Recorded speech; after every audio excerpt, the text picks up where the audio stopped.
Let me hit you with a truth that changed my life and has changed the lives of millions around the world. You are not your thoughts. Let me say that again, you are not your thoughts. You are the thinker. You are the observer. You are the person with the power to change the channel. And the moment you finally understand that, your entire life changes. You know what most people do.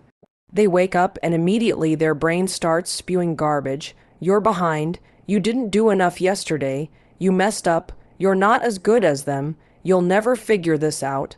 And you just let it happen. You listen to it like it's gospel, but it's not gospel, it's garbage. It's the old tape playing, and that tape is lying to you. See, your brain is designed to protect you, not empower you. It's always scanning for threats, and in the modern world, that threat isn't a lion, it's embarrassment. It's failure, it's rejection. So your brain whispers negativity because it thinks it's helping. But that fear, that doubt, that criticism, that's not protection, it's paralysis.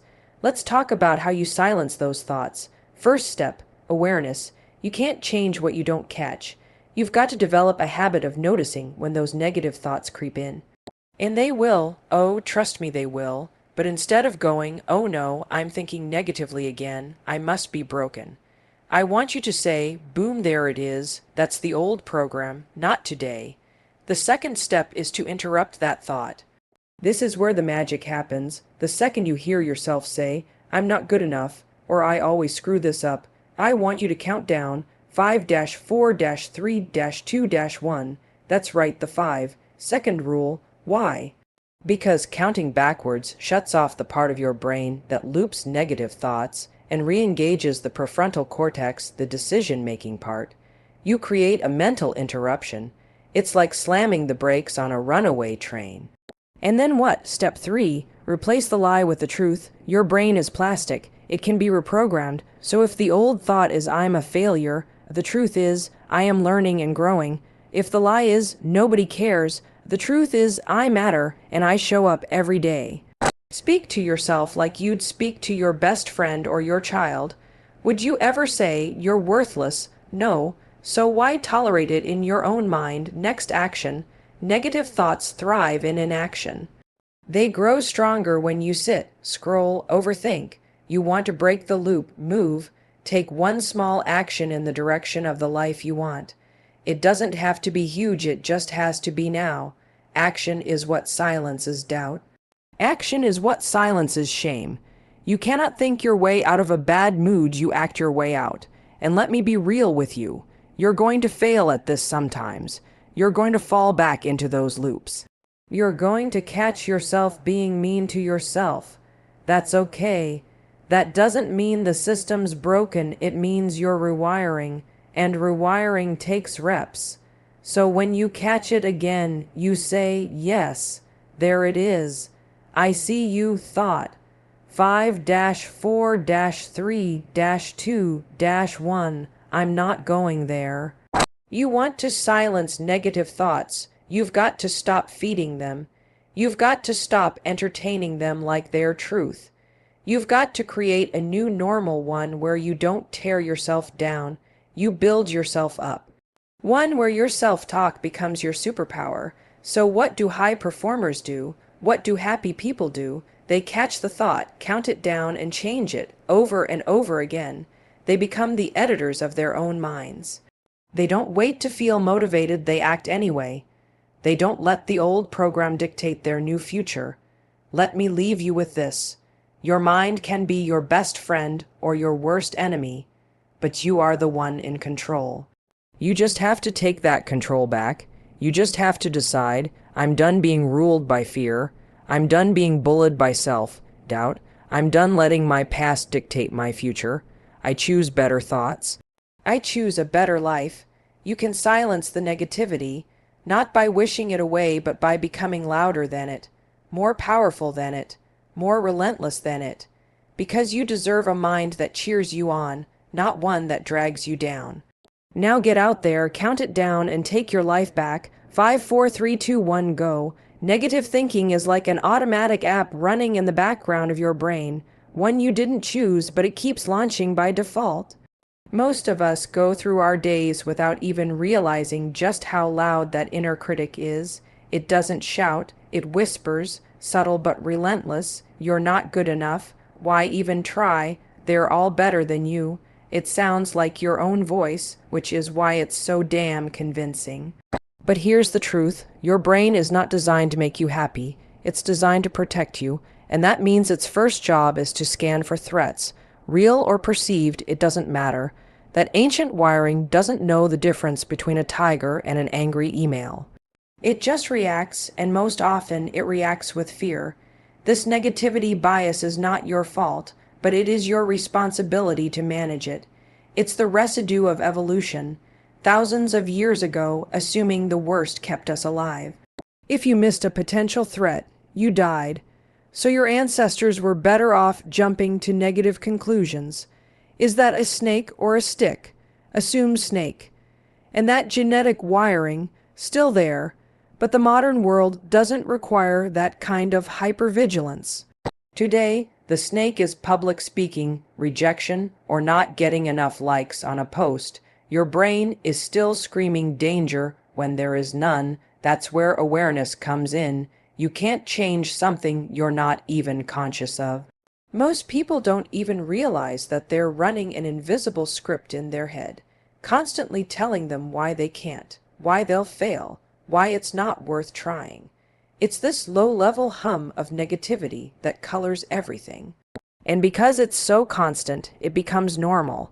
But just because it's normal doesn't mean it's true or acceptable. The key to transformation is recognizing that you have a choice. Just because your brain serves up a negative thought doesn't mean you have to eat it. Thoughts are not commands, they're just mental activity. Some of them are helpful, most are noise. So when a negative thought pops up, you don't have to believe it. You don't have to react to it. You don't have to follow it down the spiral.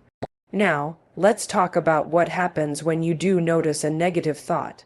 The worst thing you can do is argue with it. Arguing gives it power. You can't beat negativity with logic. It's not playing a logical game. It's emotional, it's reactive, so instead of arguing, you interrupt it.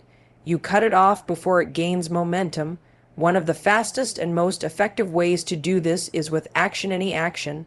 This is where the 5-second rule comes in. When a negative thought enters your mind, count backward, 5-4-3-2-1. Why does this work? Because when you count backwards, you interrupt the default neural pathway of negativity.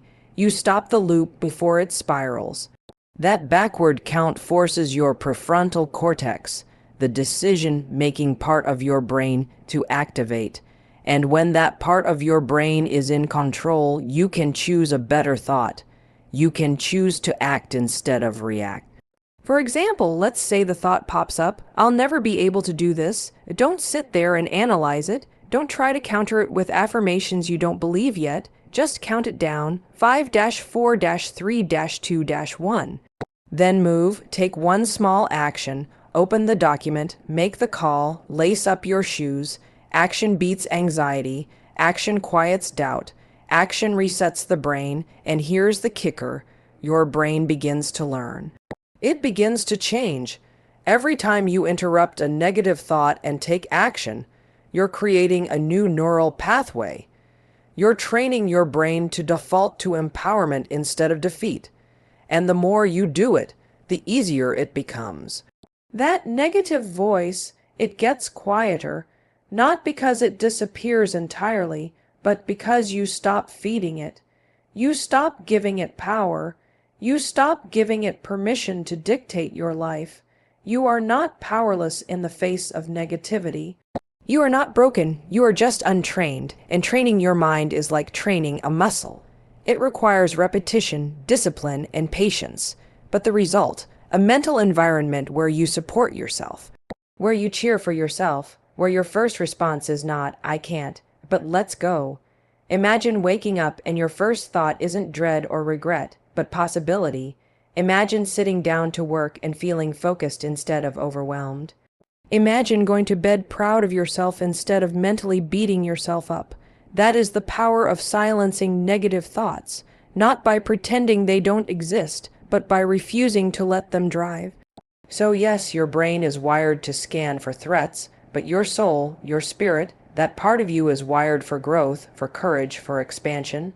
And when you stop letting the noise control the narrative, when you start to speak to yourself like someone worth listening to, everything changes. Silencing negative thought isn't about being positive all the time. That's toxic. That's fake. It's about interrupting the old loop long enough to give yourself a shot at something better, a better decision, a better mood, a better outcome. It starts with one thought, one interruption, one moment of courage, and the best part, you can start right now.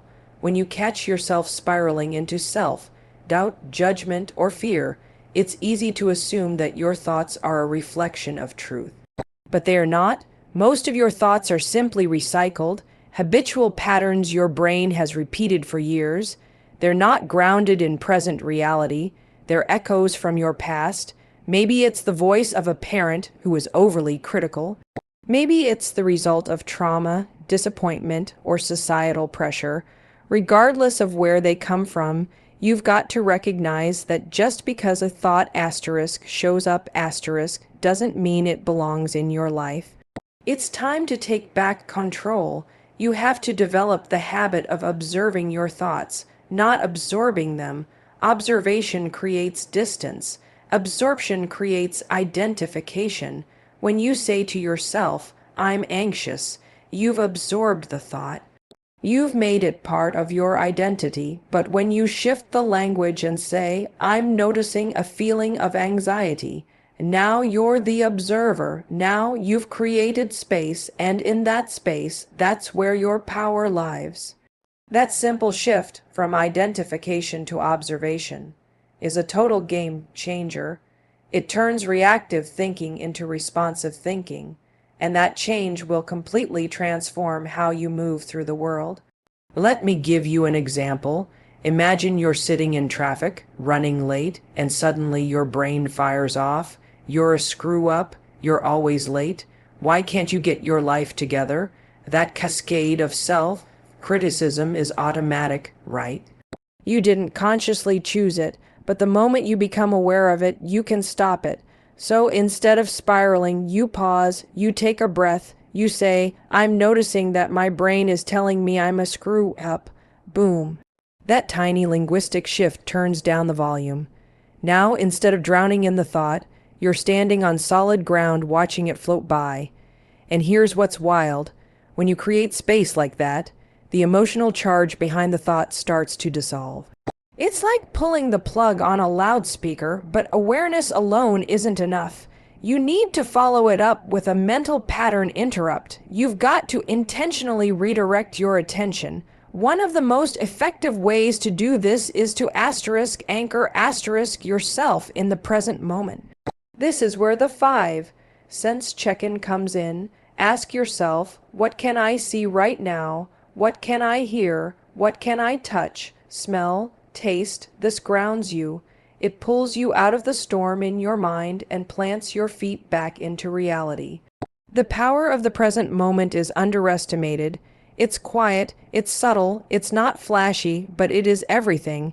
Because in the present, there is no judgment, no anxiety, no fear of the future or regret from the past. In the present, all is neutral, all is manageable. So when a negative thought hijacks your mind, drop into your body, drop into now, because now is where life is happening, not in your mental projections. And when you return to the present moment often enough, your mind begins to change. Literally, your brain rewires. You start building new patterns that serve you instead of sabotage you. And this is not just spiritual fluff, it's neuroscience. This is how neuroplasticity works. Your brain adapts to what you repeatedly do. So if you repeatedly come back to the present, if you repeatedly choose to observe your thoughts instead of becoming them, over time, those thoughts lose their grip on you. Another powerful tool here, journaling. It doesn't have to be deep or poetic. Just write what you're thinking and how you're feeling. This does 2 things. First, it externalizes the mental clutter. Second, it allows you to reflect and catch patterns you may not notice in real time. That inner critic, it thrives in silence and shame, But when you get it on paper, you take away its mystery, you strip it of its power, you'll start to notice that a lot of your negative thoughts aren't even yours. They're inherited, they're programmed, they're outdated, and when you can see that clearly, you can let them go, not with resistance, but with compassion. This part is crucial. Don't fight your negative thoughts with hate.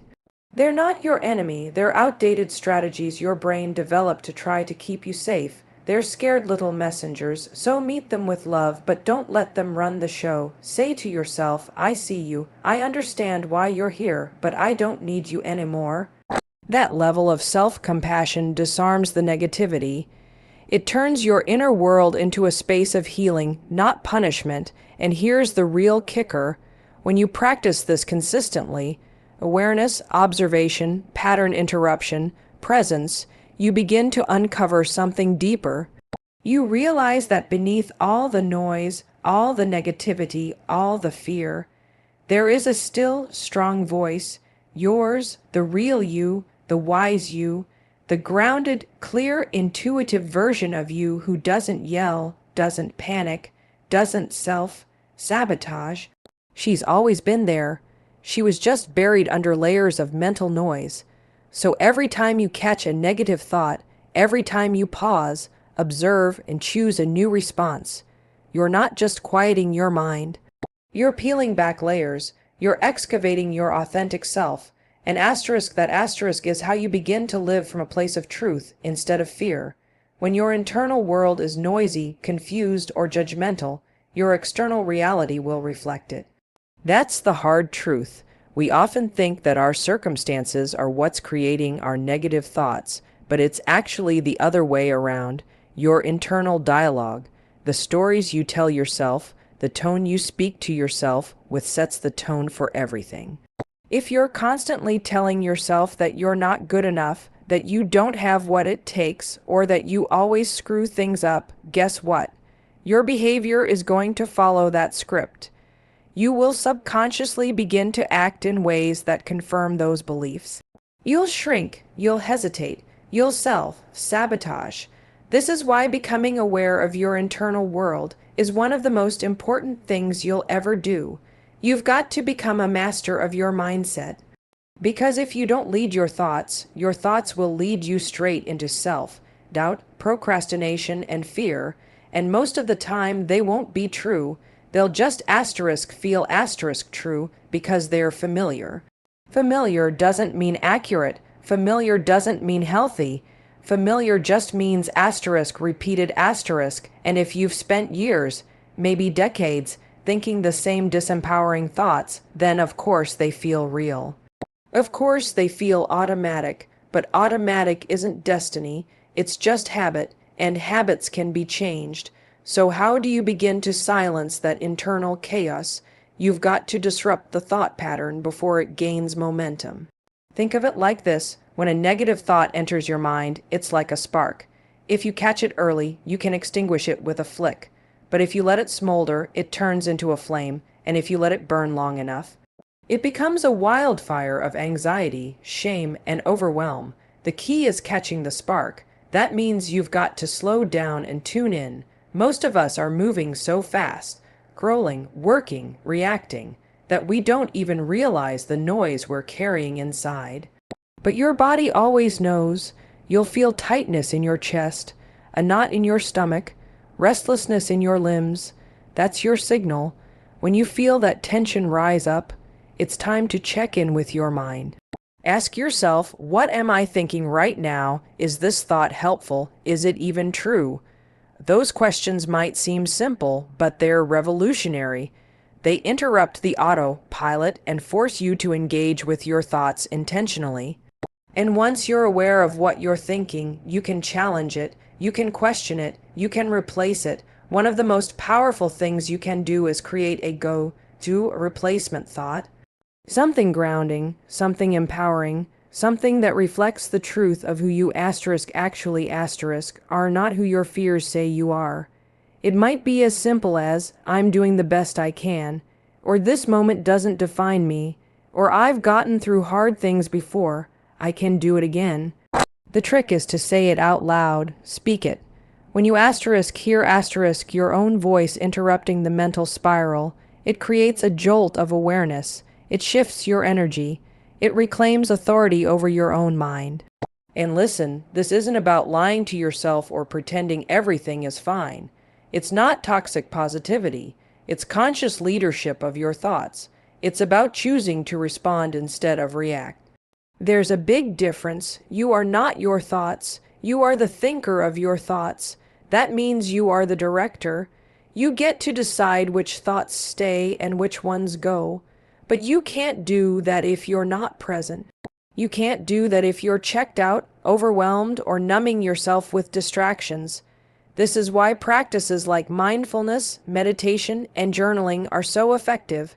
They aren't just feel-good habits.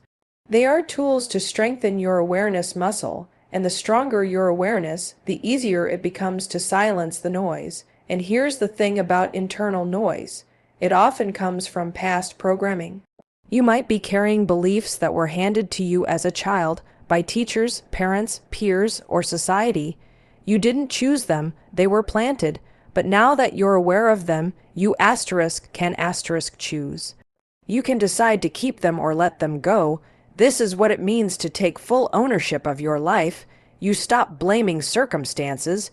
You stop waiting for other people to change. You realize that your internal world is your responsibility. And when you start cleaning it up, when you start clearing out the noise, you create space for clarity, creativity, and confidence. You stop living in reaction. You start living in intention. And maybe you're thinking, that sounds great, but I've been stuck in my own head for so long, I don't know where to start. You start right here, right now. You commit to noticing. You commit to pausing. You commit to talking to yourself with the same compassion you'd give to a friend who's struggling. That's not weakness, that's strength, that's courage. That's how you build an unshakable foundation inside yourself, one thought at a time. So the next time your mind starts spiraling with judgment, comparison, or fear, I want you to stop. I want you to breathe, and I want you to remind yourself of this truth. Just because a thought enters your mind doesn't mean it belongs there. You are not the noise. You are the silence underneath. You are not the fear. You are the power that notices it. And every time you return to that truth, you're not just quieting your mind. You're reclaiming your life. Before we dive in, please note, I can't generate extremely large outputs all at once if the system detects unusual activity or volume in a short time. To ensure I can help you thoroughly with your keynote expansion, let's proceed with a manageable portion at a time. Here's the beginning of your expanded keynote, and I'll continue in follow-ups. You cannot grow while clinging to beliefs that tell you you're not good enough. You cannot step into your future while dragging the weight of a past that's been distorted by your own negative thinking. And one of the most subtle, yet devastating patterns people fall into is this: believing every critical thought that enters their mind. You don't need to wait until the next crisis or breakdown to wake up and take your power back. The moment you become aware that your thoughts are leading you into a dark, unproductive place, you have a decision to make: follow that thought and spiral, or challenge it, redirect it, replace it. Here's the problem: most of us don't even realize that we have a choice. We've been trained to believe that our thoughts are facts. But facts are provable. Thoughts are often assumptions, stories, fears, and echoes of other people's voices. Just because a thought screams at you doesn't mean it's telling the truth.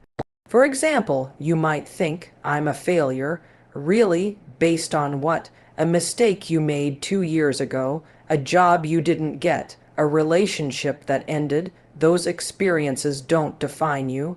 They inform you. They're teachers, but they're not the final word on who you are. The moment you decide to separate who you are from what you think you've created space for change. You've opened a door, and through that door walks clarity, strength, and possibility. But let me be clear, this isn't easy. Negative thoughts are sticky. They're addictive. Your brain is literally wired to notice threats, because thousands of years ago, noticing a threat meant survival. But here's the kicker: your brain can't tell the difference between a real threat, like a lion in the bushes, and a perceived one, like someone unfollowing you on Instagram or a passive-aggressive comment from a coworker. It reacts the same way, floods your body with cortisol, tightens your chest, tells you something's wrong, and if you don't catch that moment, if you don't interrupt the cycle, it snowballs. So what's the solution? You've got to become a student of your own mind. Track the patterns. Notice when the same thought keeps showing up. Ask yourself, is this thought helping me? Is it moving me forward? Or is it holding me hostage? Once you identify the thought, name it. Literally say, oh, there's that insecurity again. There's that fear of rejection. There's that old story about not being worthy. Naming it creates distance. Distance gives you power. Next, reframe. Turn the thought inside out. Instead of I always mess things up, you say, I've made mistakes, but I'm learning and improving every day. Instead of no one cares what I think, you say, my voice matters and I choose to speak with confidence. Is it cheesy at first? Maybe, but that's just your old programming resisting change. Say it anyway. Do it often enough and you start rewiring your brain. That's not motivational fluff. That's neuroscience. Neural pathways are like trails in a forest. The more you walk a path, the clearer it becomes. The less you use it, the more it fades.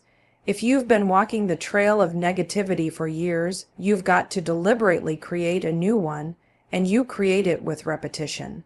With intention, with truth. You also need to curate your environment, because what you allow around you affects what goes on inside you. Are you surrounding yourself with people who lift you up or tear you down? Are you filling your mind with inspiration or comparison?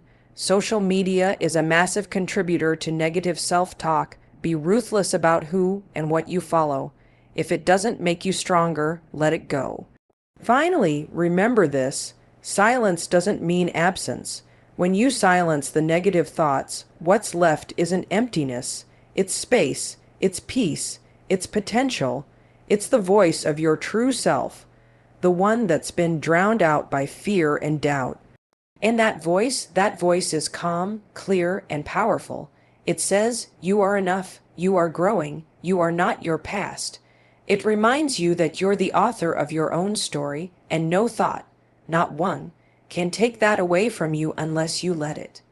Let me know if you'd like me to continue the rest, of course. Here's the expanded version of the 5th keynote, written in the style of Mel Robbins, with no introduction or heading, continuing the tone and depth appropriate for motivational speech content. One of the most liberating things you will ever do for yourself is detach your identity from your negative thoughts. This isn't some feel-good catchphrase. It's one of the most practical, life-changing shifts you can make. Because here's the truth, you are not your thoughts. You are the thinker of your thoughts. And that means you have the power to change them. Every single day, you're going to wake up and your brain is going to start producing thoughts automatically. Some will be neutral, some will be helpful. But a lot of them, especially if you've spent years criticizing yourself, doubting your abilities, or expecting the worst are going to be negative, and if you don't actively challenge those thoughts, they will run your life. They will dictate your mood, your decisions, your self-worth, your relationships, your future. Most people are walking around reacting to thoughts they didn't choose. You think, I'm not good enough, and you believe it. You think nothing ever works out for me, and you accept it. You think I'll never be happy, and you live like it's true. But what if you didn't? What if the next time that thought popped into your head, you paused and said, wait, who decided that, and is that even true? Because here's what you'll find. Most of those negative thoughts were planted in your mind by someone else. A parent who criticized you, a teacher who embarrassed you, a partner who belittled you, and over time, you started repeating their words to yourself. You memorized them, and now they feel like your own thoughts, but they're not. They're echoes, ghosts, and you don't have to keep listening to them. The practice is simple, but it requires commitment. You have to become aware of your thoughts. That means slowing down enough to notice what's happening in your head, not judging it, not panicking, just observing. Ah, I'm thinking I'm not good enough again. Interesting. Then you label it. That's just the critic. That's the perfectionist. That's the fear talking. When you label it, you separate it from yourself. You stop identifying with it. You stop saying, I am anxious, and start saying, I'm having anxious thoughts. That one shift in language is powerful because it reminds you this is just a thought, it's not asterisk you. Asterisk, now comes the most important part. You replace it not with lies, not with affirmations that feel fake, but with a better, truer thought. One that empowers you, one that gives you your power back. I'm not good enough becomes I'm learning, I'm improving, I have value even when I struggle. That's not fluff, that's truth, and truth sets you free. You might have to do this 10, 20, 50 times a day. That's okay. That's the process. That's the rewiring. Remember, you didn't develop these thought patterns overnight, and you're not going to undo them overnight either. But every time you challenge a negative thought, you weaken its hold on you. Every time you choose a better thought, you strengthen a new pattern, and over time, those new patterns become automatic. This is how you take control of your inner world. This is how you stop being a slave to your past, your doubts, your fears, and yes, it's going to be uncomfortable. It's going to feel awkward at first. Your brain will resist. It'll say, this is stupid. This won't work. You've always been this way. That's just more negativity. More noise. You don't have to engage with it. You can say, thanks for your input, but I'm not listening to you today. Because here's the truth. Your thoughts are powerful. They're not everything, but they shape everything. And when you learn to filter them, challenge them, and replace them, you start living from a place of power instead of fear. And one day you'll wake up, and instead of hearing you're not good enough, you'll hear you've got this. Instead of nothing ever works out. You'll hear, I'll figure this out. Instead of you're alone, you'll hear, I'm learning to love myself. And that's when you know you've done it. That's when you know you've flipped the script. You will still have bad days. You will still feel doubt, but it won't control you anymore because you'll know the truth. You'll know that thoughts are just thoughts. And you, my friend, are the thinker, and the thinker holds the power.